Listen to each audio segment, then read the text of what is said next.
L'invité ce matin de Claude Danican est Franck Lasserre, l'ancien président de la Chambre de métier. Messieurs, bonjour. Franck Lasserre, bonjour. Bonjour, M. Danican, bonjour à vous, bonjour à la Guadeloupe. Les déboires actuels du président de la Chambre des métiers ne sont pas pour vous déplaire. Écoutez, je me réjouis jamais des malheurs des autres, mais c'est vrai que la Chambre de métier est en grande difficulté et qu'il est plus qu'urgent de régler des problèmes. Ce que vous n'avez pas pu obtenir dans les unes, vous le reprenez par la volonté des autorités, c'est ça? Monsieur Danican, vous savez, aujourd'hui, la vérité est au grand jour.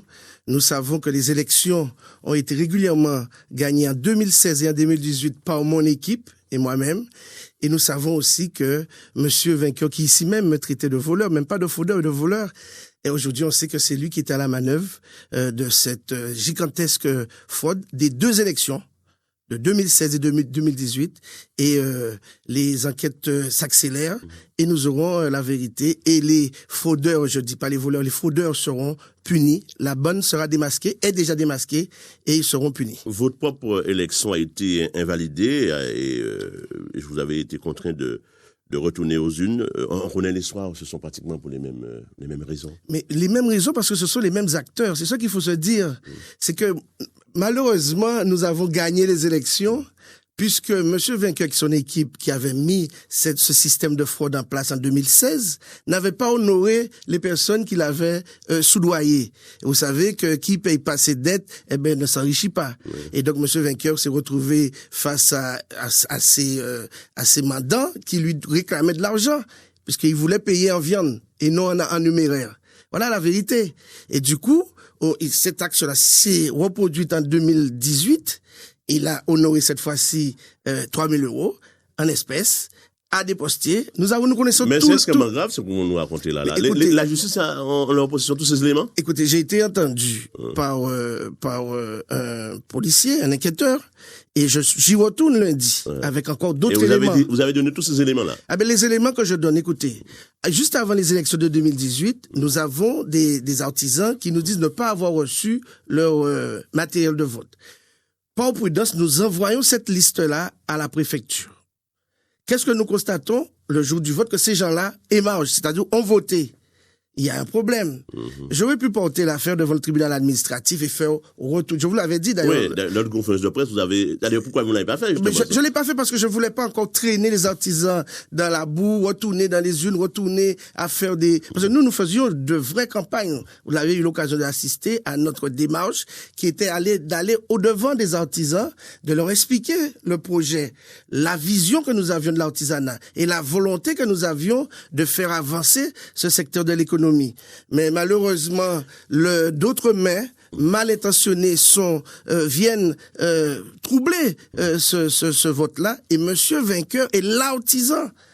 Il disait l'artisan du changement, mais l'artisan de la fraude. Ouais. Et ceci, il va le payer, ça. Parce que les faits sont avérés. C'est monnaie courante, je dirais, lors des élections à la Chambre des métiers et de l'artisanat. Et d'ailleurs. C'est monnaie courante. C'est pratiquement jeter un discrédit sur l'institution. Eh ben, c'est absolument ce que je ne veux pas et que je continue à ne pas vouloir. C'est pour ça que vous me voyez pas. Vous m'entendez pas décrier, même pas le président avec toutes ces malfaçons. Alors, je reviens pas sur sa gestion qui, je pense que ça a été décortiqué en long et en large, mais c'est vrai que ça me fait de la peine.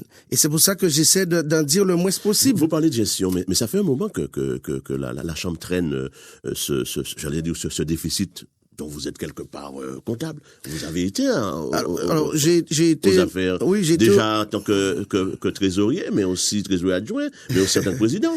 Oui, alors trésorier adjoint, effectivement, je vous rappelle que quand vous êtes trésorier adjoint, vous êtes là, c'est vrai, vous faites partie du bureau. Vous êtes inutile? Non. Mais pas inutile, mais le ton est donné par le président. D'accord, alors passons sur votre période en tant que trésorier adjoint. Vous avez été président. Alors, peu de temps, mais vous avez été... Mais peu de temps, alors c'est bien que vous me le dites, parce que peu de temps, ça veut dire que j'ai pas eu le temps de voter un budget.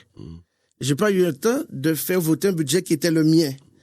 Quand je suis arrivé en novembre 2016, j'ai eu à mettre en pratique le budget qui était déjà voté. Et j'ai pas eu l'occasion en 2017 de voter un nouveau budget puisque il y a eu une commission provisoire. Donc, je me détaxe pas puisque moi j'ai pas peur du travail. Je connais l'immensité de la tâche. Je connaissais et je connais encore. Mais vous voyez quand en face on met un président qui aujourd'hui fait l'amalgame entre dette et il ne sait pas ce qu'il dit. Vous voyez? Donc moi je suis franchement, j'ai peur. Peur de quoi? Mais j'ai peur que l'institution se perde.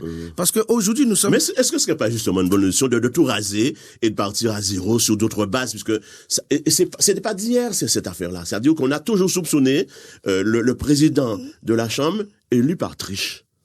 Mais écoutez, déjà le mode de scrutin favorise voilà. Ça. Donc je voudrais que l'État entende ça et qu'on arrive à un mode de scrutin qui permette une sincérité des urnes.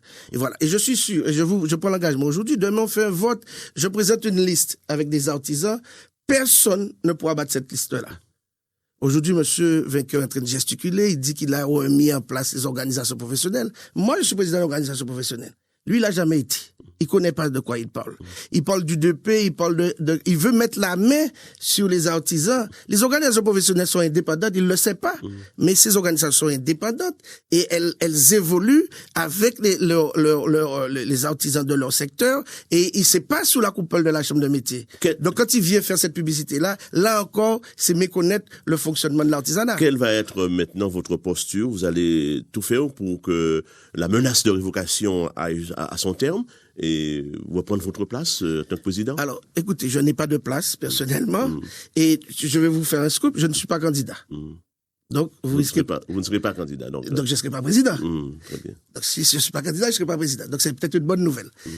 Et puis, ma posture, c'est que j'ai entendu dire, d'ailleurs, c'est leur élément de défense, de dire que le préfet m'aurait choisi. Alors, donc, je ne suis pas candidat, ça efface déjà cette solution-là. Mais en plus, quand moi je vais vous dire, le préfet a intérêt de faire attention à ce qu'il va faire. C'est pour vous dire que je suis... C'est-à-dire que de toute façon, aujourd'hui, nous sommes majoritaires à l'Assemblée générale. Oui. Et d'ailleurs, certains de ces anciens policiers vous ont rejoint. Voilà. Donc ça veut dire que... Même si vous n'êtes pas président, c'est pas à dire que vous n'allez pas gérer cette affaire-là. Mais vu votre personnalité, votre autorité au sein de l'équipe, même si vous n'êtes pas président, le boss sera à vous. Non, quand on soit dans l'équipe où je suis, je me considère jamais comme un boss, mais comme un ouvrier. Et l'ouvrier, c'est celui qui aime travailler. L'ouvrier, c'est celui qui aime travailler. Et je vais me donner corps et âme pour redresser la chambre de métier avec l'équipe qui sera avec nous, avec toute l'équipe, pour pouvoir faire du bon travail. Donc vous confirmez, le nouveau président sera un peu... Mais on ne laisse pas le choix au préfet, parce que ce que je veux vous dire, le préfet n'a pas le choix. Il faudrait qu'il fasse attention, dites-vous. Mais oui, il faut qu'il fasse attention à ce qu'il va faire, parce que M. Vainqueur n'a pas la majorité à l'Assemblée générale. Même s'il reste président et qu'il est majoritaire au niveau du bureau, et je tiens à vous dire qu'il a 7 vice-présidents, il y en a 5 qui sont contre lui. Il lui reste 2 vice-présidents. Donc c'est quand même peu de fonctionner avec si peu de vice-présidents. Et puis de toute façon, pour finir, si le temps nous est compté, je vais vous dire, monsieur le préfet n'a pas le choix. En Assemblée générale, toutes les décisions vont être bloquées.